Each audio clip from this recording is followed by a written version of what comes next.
முதல் விஷயம், இந்த ஹிஜாப் வந்து நம்ம எதுக்காக போடுறோம்? நம்ம ஹிஜாப் வந்து நம்மளுடைய மானத்தை, அல்லாஹ் சொல்லிட்டான், உங்களுடைய ஆடை வந்து உங்களுடைய மானத்தை காப்பதற்காகவும் அலங்காரமாகவும் இருக்கான். இன்னும் வந்து நம்மளுடைய போடக்கூடிய ஆடையை பத்தி நபி ஸல்லல்லாஹு அலைஹி வஸல்லம் சொல்றாங்க, உங்களுடைய ஆடை வந்து பெண்களுக்காக சொல்றாங்க, பெண்கள் வந்து 3 பெண்கள் சொர்க்கத்தின் வாடையை கூட நுகர மாட்டார்கள். அவங்க வந்து சொர்க்கத்துக்கு போக மாட்டாங்கன்னு சொல்லல, சொர்க்கத்தின் வாடையை கூட நுகர மாட்டார்கள். அவங்க யாருன்னா தன்னுடைய ஆடையை இறுக்கமாக அணிபவள், மெல்லியதாக அணிபவள், அலங்காரமாக அணிபவள்னு சொல்றாங்க. இந்த 3 பேரும் சொர்க்கத்தின் வாடையை கூட நுகர மாட்டார்கள். ஆனா இன்னைக்கு ஹிஜாப் கடையில போய் பார்த்தோம்னா ஃபுல் அண்ட் ஃபுல் ஸ்டோன்ஸ், ரொம்ப ஒர்க்ஸ்.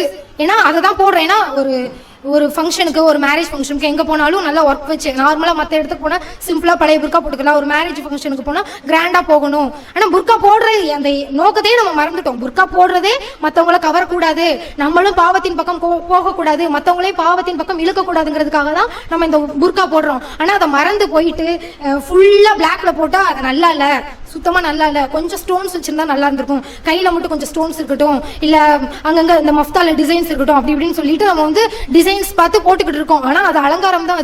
அதுக்கு நீங்க நார்மலாவே வந்து நான் முஸ்லிம்ஸ் கட்டுற மாதிரி நீங்க ஒர்க் வச்சு எவ்வளவோ காஸ்ட்லியான ட்ரெஸ்ஸஸ்ல இருக்கு, அதே போட்டுக்கலாம். இதை விட புர்காவோட கம்மியான ரேட்ல இருக்குது, புர்கா கூட ரொம்ப காஸ்ட்லியா இருக்குது. அந்த இதை போட தேவையே இல்லை. ஏன்னா நம்ம அதுக்கு அலங்காரத்தை நாடி நம்ம போய்கிட்டு இருக்கோம்.